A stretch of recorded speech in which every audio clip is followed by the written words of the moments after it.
शरणागत दीनाथं परित्राणं परायणे सर्वसाते घरे देवी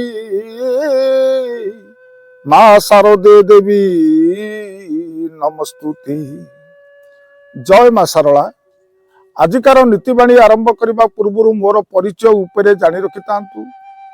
मु हेउची जने साधारण फिलोसोफर प्रवचक सुरेश महाली। केवल ये समाजर मंगल पई आमे ये नीतिवाणी को शेयर करूचु।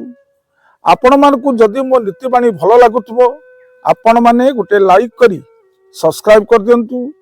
अन्य मानकु शेयर कले ये समाजर मंगल हबो। आसंतु नीतिवाणी आरंभ करने पूर्व सुंदर ये कथाटीए आपण अनेक ये प्रजापति देखिचंती।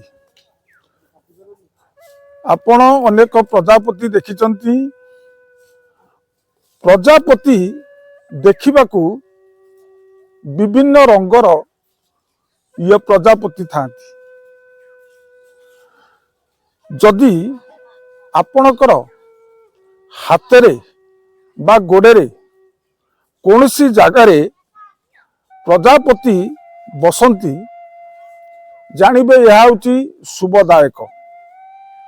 प्रजापति जदि आपणकर मस्तकरे हो बा कांधरे हो हाथरे हो गोड़े हो जो जगार ये प्रजापति बसिले भी आपणकर होची शुभदायक। प्रजापति होची रंगीन से सूचक दिए आपणक जीवनटा रंगीन मध्य से कर दिए। आपणकर जदि विवाह कार्य डेरी होतुबो देखिबे प्रजापति जदि आपणकर हाथरे बा गोड़े मुंडरे बसिची जानिबे जे विवाह कार्य शीघ्र हबो। एवं चाकरी क्षेत्र रे मध्य ये प्रमोशन पाती एवं चाकरी अनेक इंटरव्यू दे आपण हताश हो जाउचंती। जदि देखिबे बारंबार आपणकर देहरे ये प्रजापति बसुचंती जानिबे जे आपणकर निश्चय इंटरव्यू देले मोर चाकरी सुनिश्चित हेबो बोली जानि परिबे। घरे जदि ये प्रजापति बुलंती जानिबे जे धन जन गोपलक्ष्मी आपणक घरे आसुचंती बोली।